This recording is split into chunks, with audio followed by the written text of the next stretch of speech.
Turn 3. Game's flying by. We're going to be finished in no time, and I'll need a new one. It's going to be US, China, and UK for this video. Let's get right into it. US purchase. We spent 3 for the technology that was required, and then with the remaining IPCs, we bought 3 transports, a cruiser, an aircraft carrier, a fighter, a tactical bomber, and an infantry and artillery, saving nothing. So let's get into what I believe is the only attack, or no, two attacks from the U.S., both in the Navy and in the Pacific. I suppose we're invading Wake Island as well. I went ahead and moved all my fleet from P7 here to the whatever sea zone this Wake Island one is. We're going to take out the transport, and then we're going to hopefully have a successful ground invasion with my 2 infantry, mech infantry, and artillery. Additionally, over here, I'm going to be moving my destroyer for the sea zone P50. 1, 2, 3, and we're going to duel with this Japanese destroyer and see who gets lucky there. So let's roll some dice. There's going to be no naval resistance here in Wake Island, so we're going to take this transport off the map. And you're going to have 2 rolls for 2 in defense. I'm going to have 2 rolls for 2 on offense and 2 rolls for 1. So let's do it. All right. 2 for 2, 2 for 1 for me. That's going to be no registered hits on my first roll. Let's see how you do. 2 rolls for 2. No hits for you as well. Try again. I'm going to get 2 hits out of mine there. 1 and 2. Let's see how much damage you're going to do to me here. No hits again. So we're going to retake Wake Island casualty free.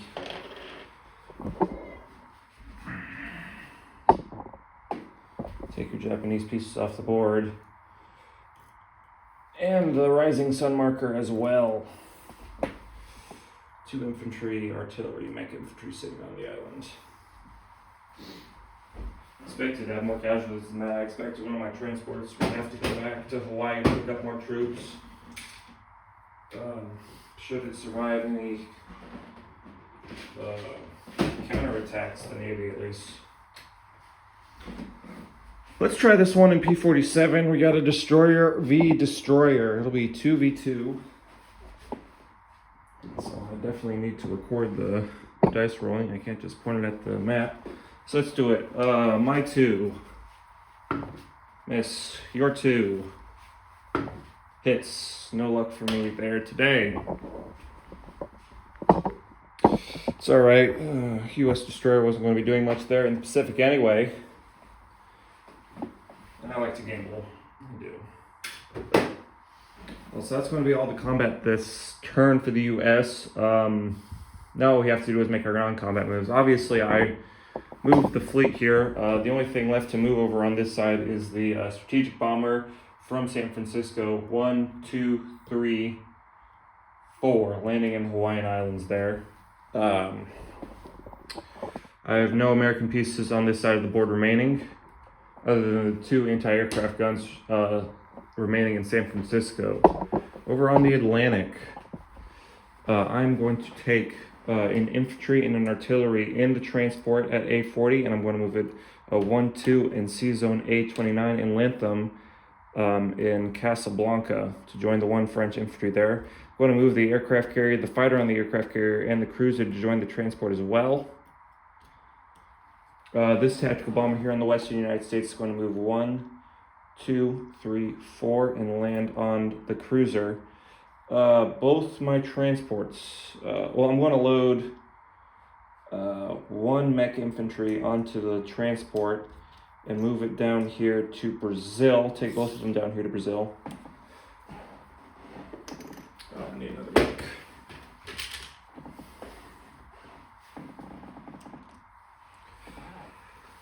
And then I believe that's all the American moves this turn. So I'm going to put down my units. I'm going to count up my totals and do my national objectives. So on the Atlantic side of the board, as long as we're here, I'm going to put down, let's see, what am I putting down here? I'm putting down 2 transports,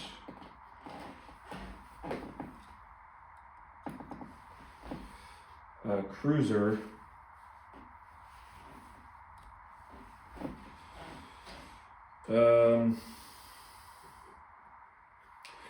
now I see I have that transport in infantry and artillery. I was really expecting more casualties here in the Pacific, and the question is now is, do I put that on the Atlantic side or do I put that on the Pacific? There's going to be stiff resistance at both ends. I wonder where I want to have it.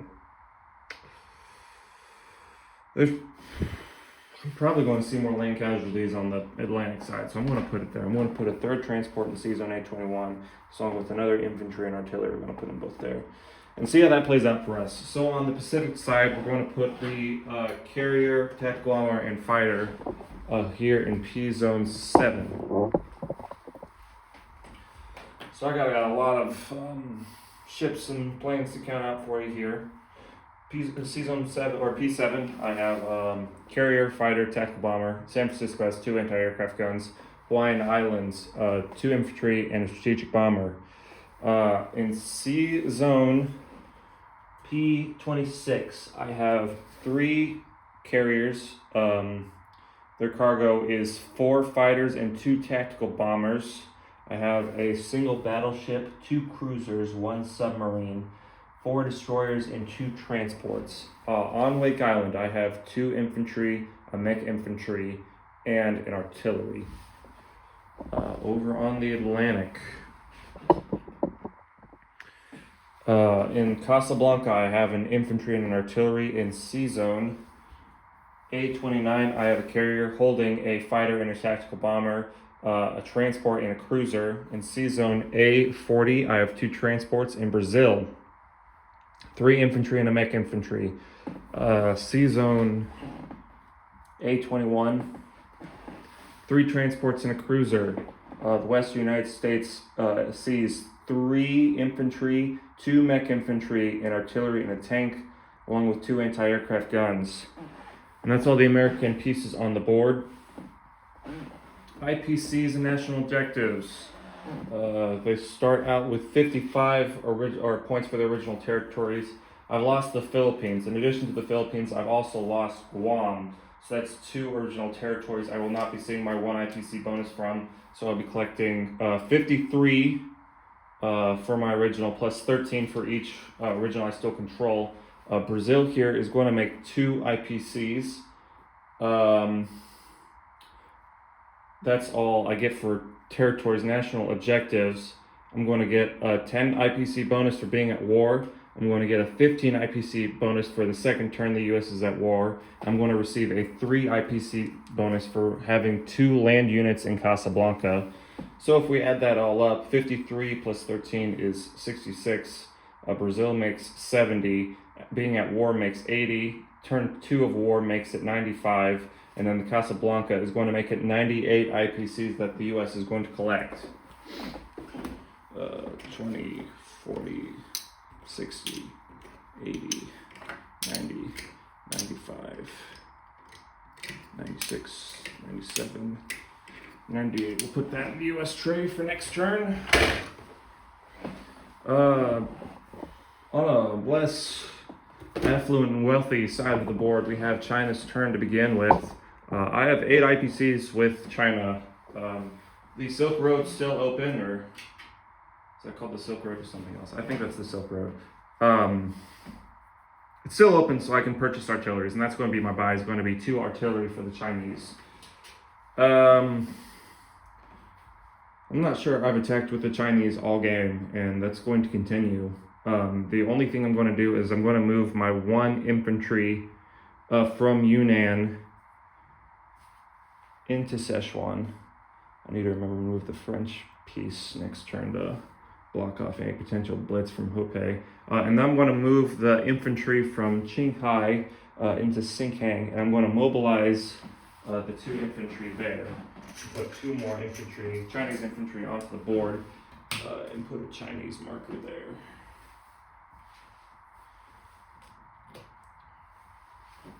and that's going to be the whole Chinese turn.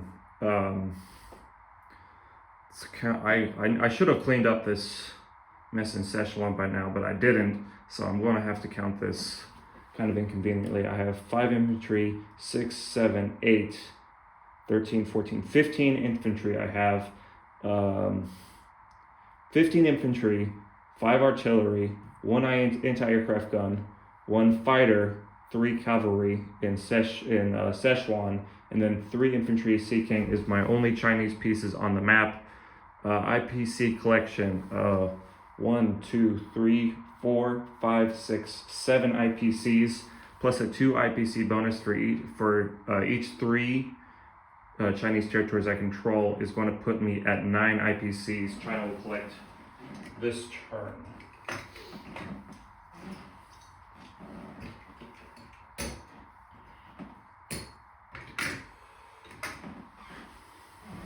Lastly, I have the UK turn. The UK by... Oh, I forgot to put my artillery on the board. I'm sorry, I forgot to mobilize. So Szechuan is going to see an additional 2 artillery. So that's going to be 7 total artillery on Szechuan, 15 infantry, 3 cavalry, 1 anti-aircraft gun, and 1 fighter. Excuse me.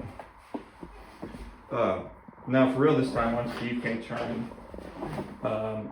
My purchase is going to be 2 transports, 2 tanks, 2 artillery, and a fighter, spending my remaining 5 IPCs required of me on the technology. They do have, I believe, only 1 combat from the UK, and that's going to be here in the Mediterranean. 2 combats. I always think it's 1, it's 2. Firstly, I'm going to be taking one of my transports here in C Zone A36.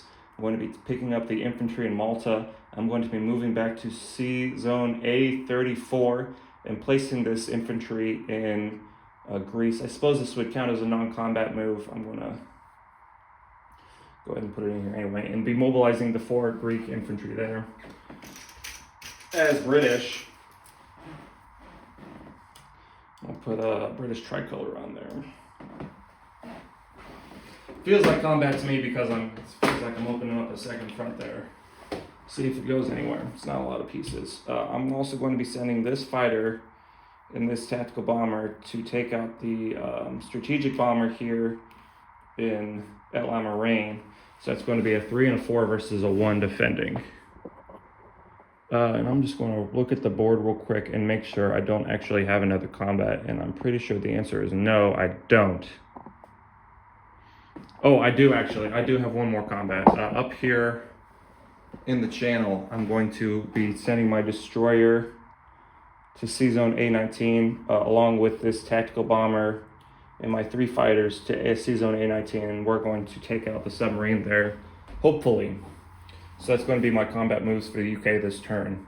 Let's roll some dice. Starting in El Alamein, I have 3 and a 4 versus 1, so let's get that over with real quick, hopefully. Nice and painless, no casualties involved, I'm hoping. 3, 4. No hit. This is your time to shine right here. Here's your 1. It's not going to hit either, but you get another chance. Surely not 2 in a row, right? There we go. The 4 got a hit. So that's going to finish off your strategic bomber. Let's see if it has anything in your response to that. Miss again. Scared me for the first roll, but we got there. So we're going to take the strategic bomber off the map and into the Italian trade. Lastly, I have my submarine hunt in C Zone A19. I have a destroyer, 3 fighters, and a tactical bomber. So I'm going to have 1 roll for 2, 3 rolls for 3, and 1 roll for 4. 2, 3, and 4. Come back. I hate doing that. And I'm going to get lots of hits there. I'm going to get 3. You always get them when you don't need them, but no complaining here.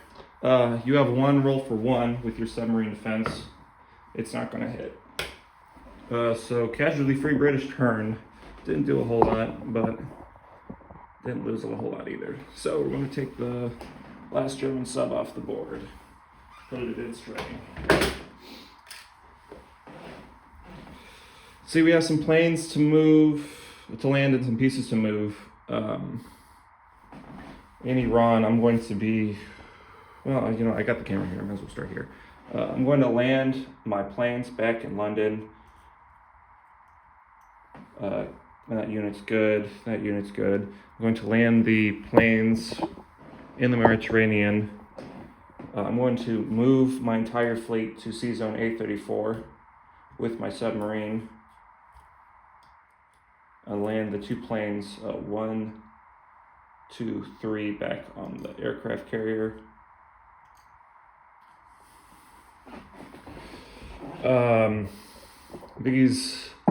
My Africa Expedition Force is going to be moving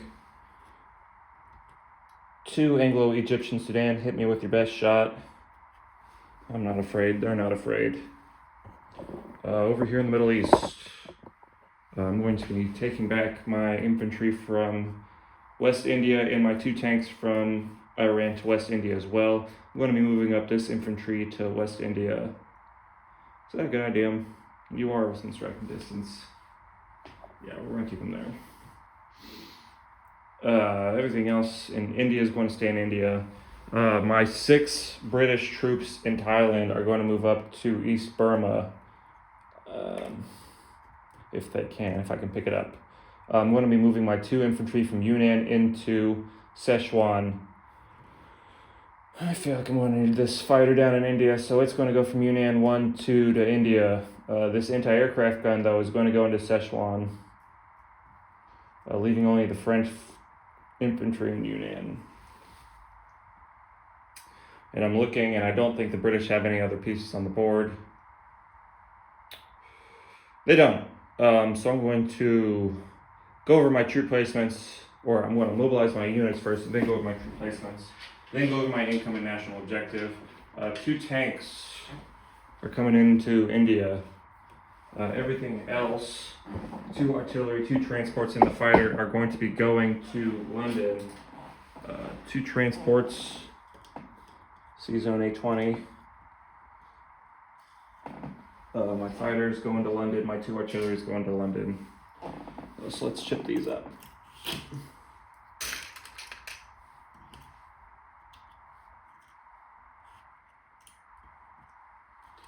And then we need to put 2 artillery down there as well.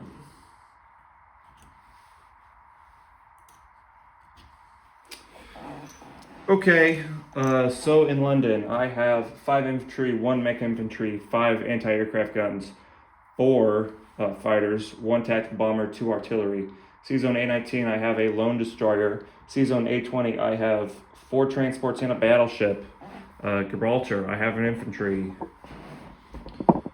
In Greece, I have 5 infantry. In Malta, I have an anti-aircraft gun. In Sea Zone A34, I have 2 destroyers, 2 cruisers, 2 transports, an aircraft carrier holding a fighter and a tactical bomber. In Anglo-Egyptian Sudan, infantry, artillery, mechanized infantry. Over here on the Pacific side, if we can get it in view, there we go. West India has an infantry and 2 tanks. India has 2 tanks, an infantry, 2 fighters, a strategic bomber, and an anti-aircraft gun with an Anzac infantry. East Burma has 6 infantry. Sichuan, along with the Chinese pieces in there that I went over earlier, now has 2 British infantry and an anti-aircraft gun. That's all the pieces. Let's count out some IPCs. UK starts out with 41. They've lost Hong Kong here. They've lost Egypt over here, and they've lost another one. What's that other one? Oh yes, they've lost Transjordan as well. For 6 IPCs of original territories lost for the UK, they've picked up Ethiopia here, they've picked up Thailand over here, they've picked up Iran over here, and they've picked up Greece over here. So they've lost 6 original, they've picked up 6 more, keeping them at 41. Bonuses. They get a 2 IPC bonus for controlling Iran, and they get a 5 IPC bonus for being at war with Japan and controlling India, West India, and Singapore, Malaya. So that's going to bring their income up to 48. 48. No convoy disruptions anymore because the German submarine is gone. No disruption here because I don't control Sumatra anymore. Nope. So that's going to be the turn. Turn 3 over for the US, China, and UK.